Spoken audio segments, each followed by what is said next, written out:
Ndewo, ụmụ Igbo. Let's look at the family units and witchcraft accusation. We always look at what are the things that destroys the African society, the African family unit. Some people say feminism. Some people say, the effeminization of the African men. All those things can be looked at as one of the key contributors to the destruction of the African family. But let's look at African clergy, African priests, African pastors, African ministers. Let's look at them as the key destroyers of the African family unit. Now, the family unit is a fundamental aspect of the society, and it holds special places in our hearts and in the lives of its people. Personally, I cannot live without my family. Everyone that knows me knows I cannot live without my family. I love my family. But imagine one day I go to a church, or I think even this same thing is not happening even within the African traditional institution communities. And I go for divination and somebody tells me your mother is a witch. Your mother is that witch that is making you and your siblings not to guinea. What's the expectation there? What am I going to do with that kind of information? Let's look at this video that I'm playing now. This woman went to a church and she got into a trance. Like, we tell people that RAG is too much in Nigeria. People think we're lying.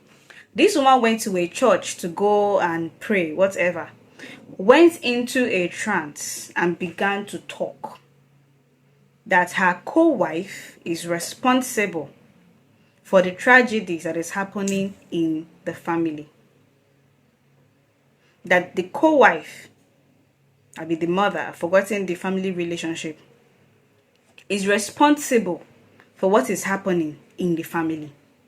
The pastor was even there urging her to continue to speak words, and she was making all those claims. Fortunately, the woman that is being accused saw the video, because people were now, you know how all those kinds of things would happen. People will start isolating you. People will start, being scared of you. They will start bad mouthing you. They will give you so many kinds of words. They will, if you've not experienced this thing, you've not experienced this thing. So as this woman saw this thing, she took the video and took it to the Igwe, the king in the community, and also took it to Women Affairs. Shout out to Anambra State Women Affairs. That woman, she's doing so much for women in Anambra community, whether you're having issues with your family, your obona, your kinsmen, especially for widows and girl child. This woman is doing a lot. I think that's the only sector I know in Nigeria that is working, because I am actually following up some of the things she does, some of her works, and how she handles some marital issues and marital and property cases. So she reported this case to the Igwe. Igwe summoned the pastor. Igwe summoned the woman in question, and the woman went there and began to blame the pastor. Pastor went there and began to blame the woman, that the woman was possessed by an evil spirit, and the evil spirit began to say all the things through the woman. But in the earlier video, the pastor was praying. So obviously this woman, she should be in a trance, and that trance is supposed to be the Holy Spirit, because she is in the church. But pastor now said it is the demon that possessed her to say. But pastor, you were really saying, let the blood of Jesus make you to talk. And she was talking. So which means pastor is now lying, trying to save himself, his neck, because of the pressure they were mounting on him. So this video is a video where she was basically confessing and also asking the woman in question to forgive her, and the pastor was also doing the same thing. Now, this is how these people destroy African families. They destroy the African family unit with blames and accusations of witchcraft. I know of how many families that their children have abandoned them, the mother or the father, because some pastor told them that the reason why they are not progressing is because of the parents. Mother, are you going to give birth to a child and also want to kill that child yourself? You've trained that child, and child have passed through all the stress of life. Now gets to a certain point and you now decide to useless or unalive that child. So these are issues. These are how African clergies contribute to the destruction of African families. And they don't care. They don't care who gets hurt as a result of their careless and callous proclamations. Some of them even go as far as wearing fake charms and implanting those fake charms. When somebody comes to the church or to the minister, to the church, and they praise and do their abracadabra, the next thing is to tell them we're going to come for family liberation, family deliverance, and they're going to pay a huge sum of money. The person comes there and digs a certain hole and brings out one thing wrapped in red dress. In the people's mind, this man is legit. And if prior that man have said, I told you your mother is the cause of this, or you dig, in that child's mind, that pastor has sedimented some kind of unfathomable hatred towards the woman and destroyed that family as a result of it. So these are unspoken things that happened in these our communities in Igbo land, all over in Africa. And these things destroys the African families. Accusations of witchcraft. So many elderly, old women have been beaten, dehumanized, flogged, because one pastor told one man that the reason why he's not progressing is because of the grandmother in the village. You see the man, he will come back with cane and start whipping an old woman. These are the problems that we are encountering in our society because of these people, the African clergy, Igbo clergy. And they don't care. They are just after what their mouth or their actions are going to bring to them, which is financial returns. Now, these accusations of witchcraft, they have deep-rooted, deep cultural and historical roots in various African communities. It does not just happen in Igbo communities. It happens in Yoruba communities. It happens in Hausa communities. Even outside of Nigeria, it happens. It's a common phenomenon. Now, this accusation always arises when misfortunes or illnesses or unexplained events occur within the family. Maybe if a family member just died from, not, the person is not sick, maybe a healthy person just suddenly slumps and dies. To these people, there is something involved. It could be misfortunes. A family might not really be getting married, or there is something like childlessness. What kind of event, illness, misfortune, it prompts these kinds of accusations. Now, it is not common for the marginalized or the vulnerable members of the society or vulnerable members of a family to be blamed or to be accused that they are responsible for these kinds of states. It could be an elderly woman. Some even go as far as blaming their sisters or brother. Maybe the brother is wealthier and maybe the junior sister or the junior brother is not really progressing. The next thing you would see them do is to blame that elder brother or that junior brother that is doing well in the family. Some people say maybe in a small family, maybe the wife is doing well more than the husband. You will see them saying the wife is the cause, that she has used the husband's destiny so that the husband will not be answering yes ma to her. So these are issues. They just pick up one person and they push that blame on, without even trying to necessarily find out the main cause of such a thing. That's even if something like that is even has some kind of is being tied to some kind of a supernatural event or supernatural being. They just point hand and blame one person without any verification, without any evidence. And we live in a country, in a society where jungle justice happens on a daily basis. So these people don't even think how this person is going to respond to what they are being told in the name of prophecies. They don't think about it. And we know how jungle justice work. If you're from Nigeria or you kind of heard some of our stories, you would know about the Port Harcourt boys, all four, that were accused of theft and they were burnt alive. This happens.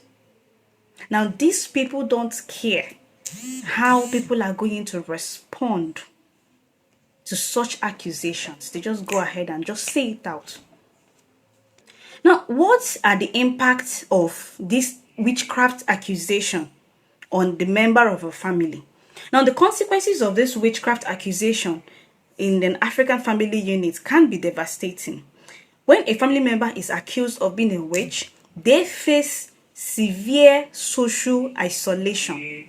You see these people, the families will stop caring for those old women, and at the end of the day, they die off being dejected and rejected by their family members. Now, we also see them seeing discrimination or even violence. Like I mentioned earlier, some of these women are whipped, and they will now carry omo items, and they will things that signify that this person has committed an abomination in Igbo communities. They would use those omo and they would wrap palm fronts. They will wrap those palm fronts on those people. And sometimes at the end of the day, they find out that this person is innocent. They will start looking for the pastor that caused the commotion, and they don't see most times.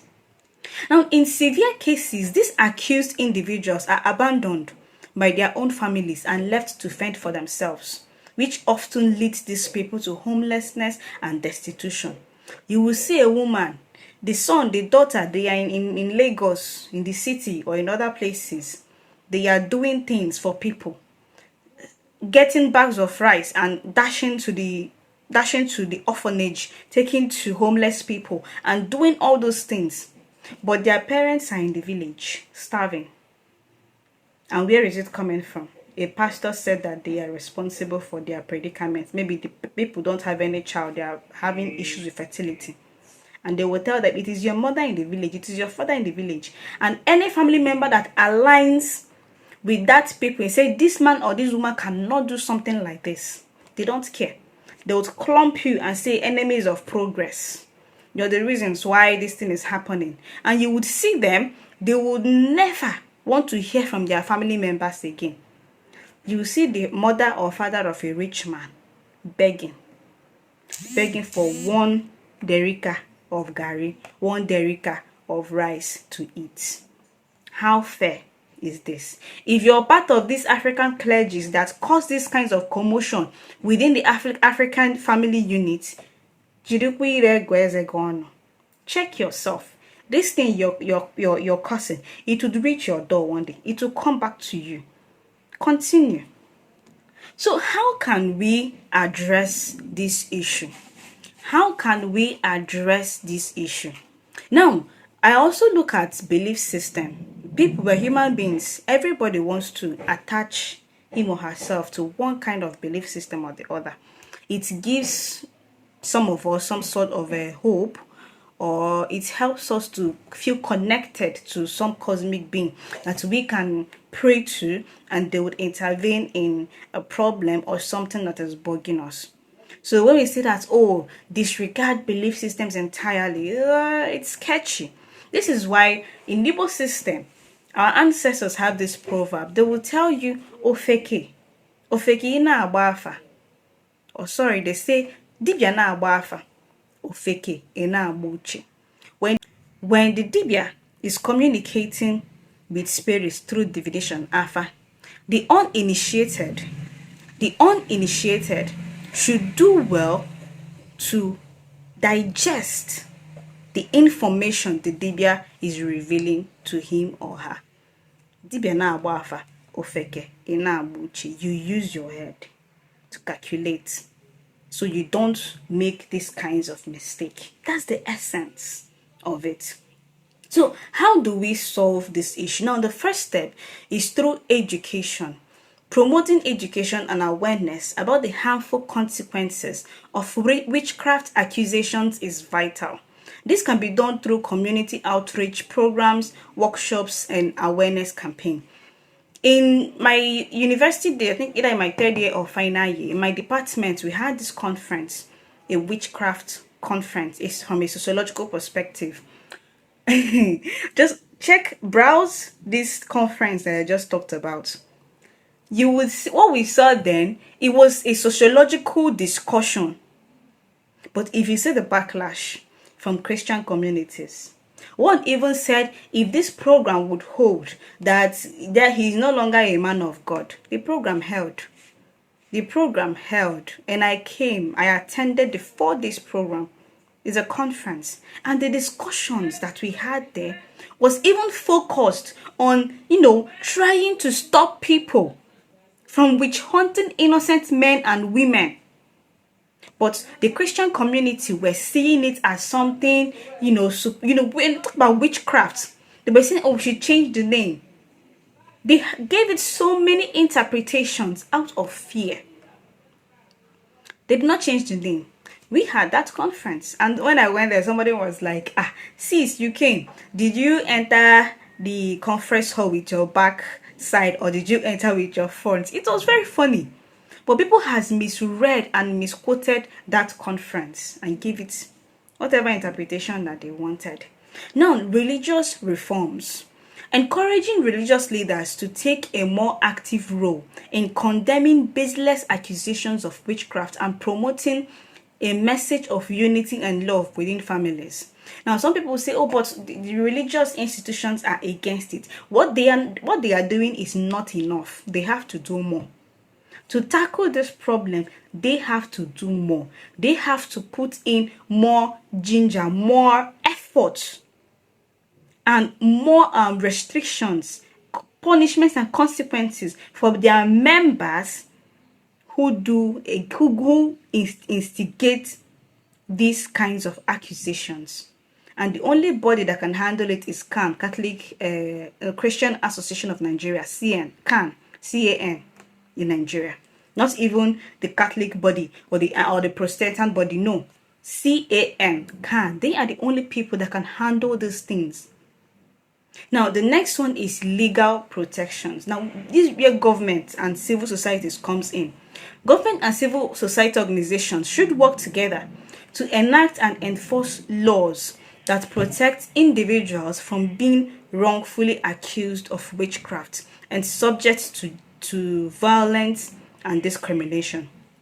Then finally, support for victims. Creating a support network and organization that assists victims of witchcraft accusation in rebuilding their lives and reintegrating them into the communities. This is very vital. Support for victims and legal protections, because at the end of the day, Nigeria is really vast. So how many religious reforms are they going to give? What about the people at the grassroots, the local communities? How do they get these kinds of information? This is where support for victims and legal protection comes in. By working with the local government, the monarchy councils, and making sure that there is buildings and social forums where these victims the social forums that can reach out to these victims and intervene, so that people are not unalived and burnt recklessly in the villages and communities without even passing through any kind of verification, without any evidence to prove this point. So just like that pastor has come out to apologize and look for who to blame, these are instances that social media has allowed us to see. This means that as Africans, we should stop this thing that we call the more you look, the less you see. The more you look, the less you know, Abi.